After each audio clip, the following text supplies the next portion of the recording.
आज हम लोग कक्षा 12 के क्रिस्टल ठोस अवस्था में क्रिस्टल के कुछ विशेष बारे में पढ़ेंगे।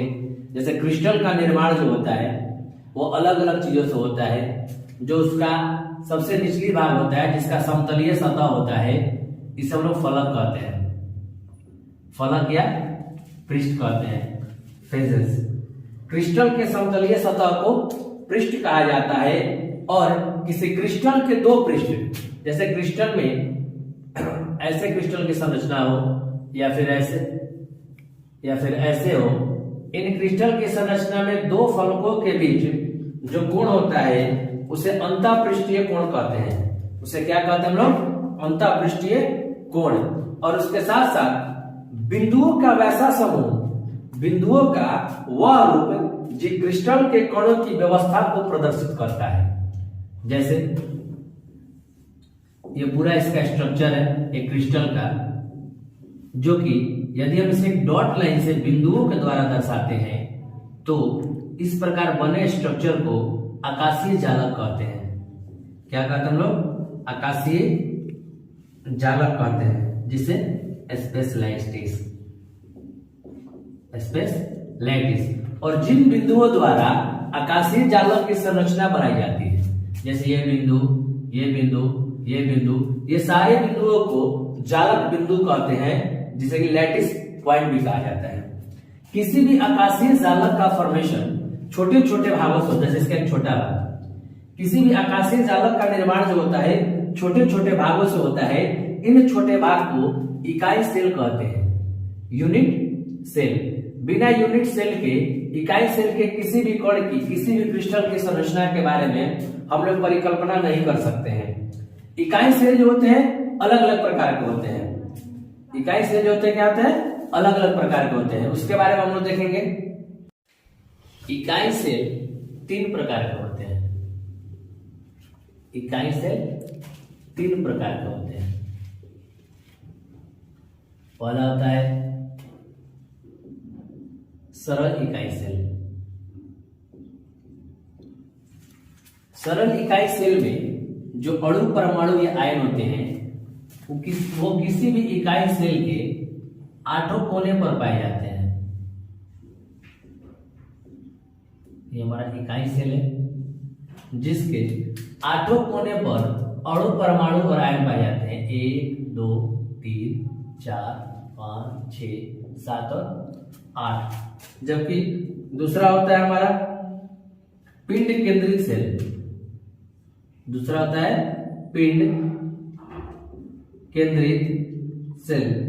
इसमें 8 कोनों के साथ साथ इसके बीचों बीच एकदम सेंटर में कण पाए जाते हैं, जिसे कि पिंड केंद्रित सेल कहा जाता है। उसके बाद है फलक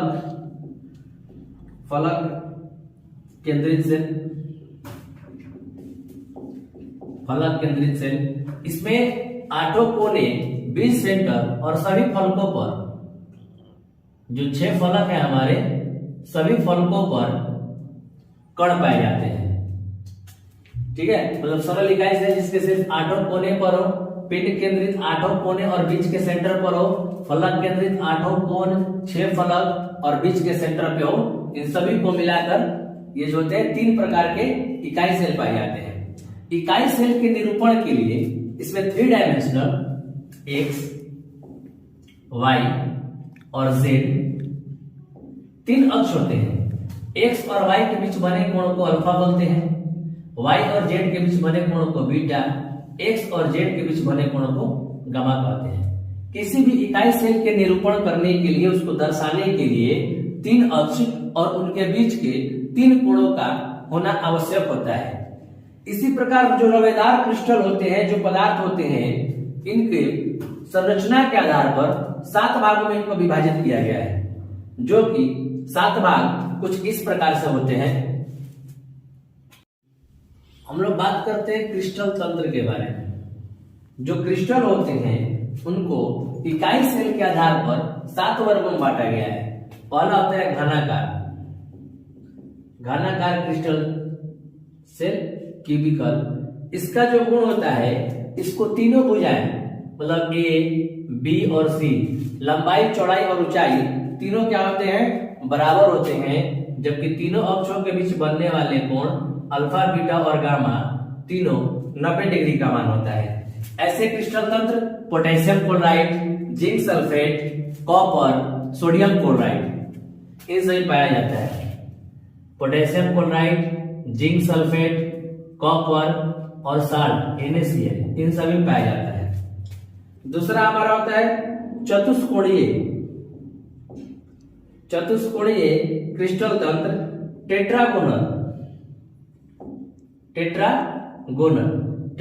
में क्या होते हैं कि इसमें दो भुजाएं बराबर होती हैं, ए और बी भुजा आपस में बराबर होता है, जबकि तीसरा सी भुजा आपस में बराबर नहीं होता है, लेकिन इसमें पाए जाने वाले जो कोण बनते हैं इनके बीच तीनों कोण 90 डिग्री के होते हैं। चतुष्कोणीय क्रिस्टल तंत्र जो होते हैं SnO2 में पाए जाते हैं, उसके बाद PbWO4 में भी पाए जाते हैं। तीसरा क्रिस्टल तंत्र का प्रकार है ऑर्थोरोम्बिक।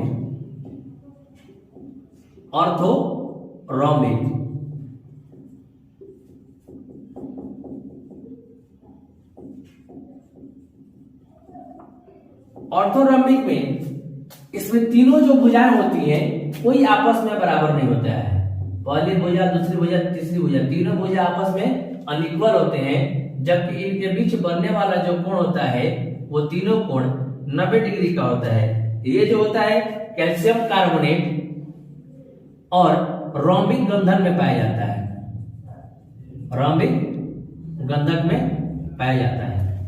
अब इसका चौथा प्रकार होता है एकंताक्ष मोनोक्लिनिक।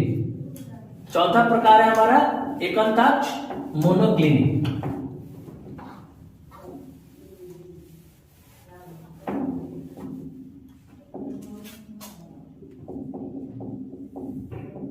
एकंताक्ष मोनोक्लिनिक, इसमें जो होता है मोनोक्लिनिक में तीनों भुजाएं अनइक्वल होती हैं, मतलब ए, बी और सी तीनों आपस में एक समान नहीं होते हैं। इसमें पहला और तीसरा अल्फा और गामा 90 डिग्री होता है, जबकि बीटा 90 डिग्री के बराबर नहीं होता है। ये जो होते हैं संरचना कैल्शियम सल्फेट, डेकाहाइड्रेट और एकंताक्ष गंधक में पाए जाते हैं। उसके बाद बारी आती है पांचवे की त्रिंताक्ष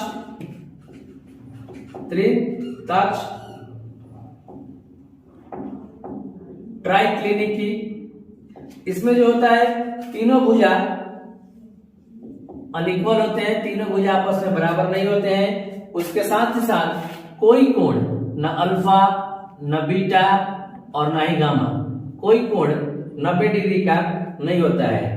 ये जो होता है potassium dichromate K2Cr2O2O7 potassium dichromate में ऐसा संरचना पाया जाता है। इसका छठवां प्रकार होता है षष्ठकोणीय हेक्सागोनल। षष्ठकोणीय में पहला और दूसरा भुजा बराबर होता है, जबकि तीसरा भुजा बराबर नहीं होता है।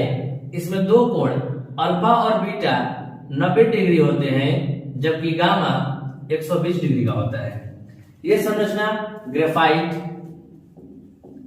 ग्रेफाइट जिंक ऑक्साइड में पाया जाता है। इसके बाद सबसे आखिरी में आता है समांतर षटफलक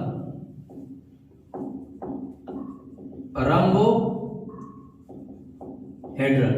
समांतर षटफलक में तीनों भुजाएं आपस में बराबर होती हैं और पहला और दूसरा कोण बराबर होता है, जबकि तीसरा कोण 90 के अनइक्वल होता है। ये जो होता है कैल्साइड और सीनेबार में पाया जाता है। सीनेबार और कैल्साइड में पाया जाता है। इन सातों क्रिस्टल तंत्र के संरचना के आधार पर ब्रेविश नामक वैज्ञानिक ने इनके अलग अलग संरचना का निर्माण किया था, जिसमें उन्होंने कुल 14 जालक तंत्रों का निर्माण किया था। उन्होंने 1848 ईस्वी में इन सातों संरचना के साथ अलग अलग प्रकार के स्ट्रक्चर का फॉर्मेशन किया और ब्रेविस जालक ने कुल 14 जालक का निर्माण किया, जिसे कि हम लोग अलग अलग पदार्थों में पाए जाने वाले स्ट्रक्चर ग्रुप में पढ़ते हैं। तो याद रखना क्रिस्टल तंत्र की संख्या 7 होती है और ब्रेविस ने इन 7 तंत्रों की सहायता से जो फिगर का निर्माण किया वो कुल 14 जालकों का निर्माण किया जाता है। तो आता है कि ब्रेविस जालक कितने प्रकार के होते हैं, तो 14 प्रकार के। अगले वीडियो के लिए हमारे चैनल को सब्सक्राइब करें। Can anybody out there hear me? Hear me?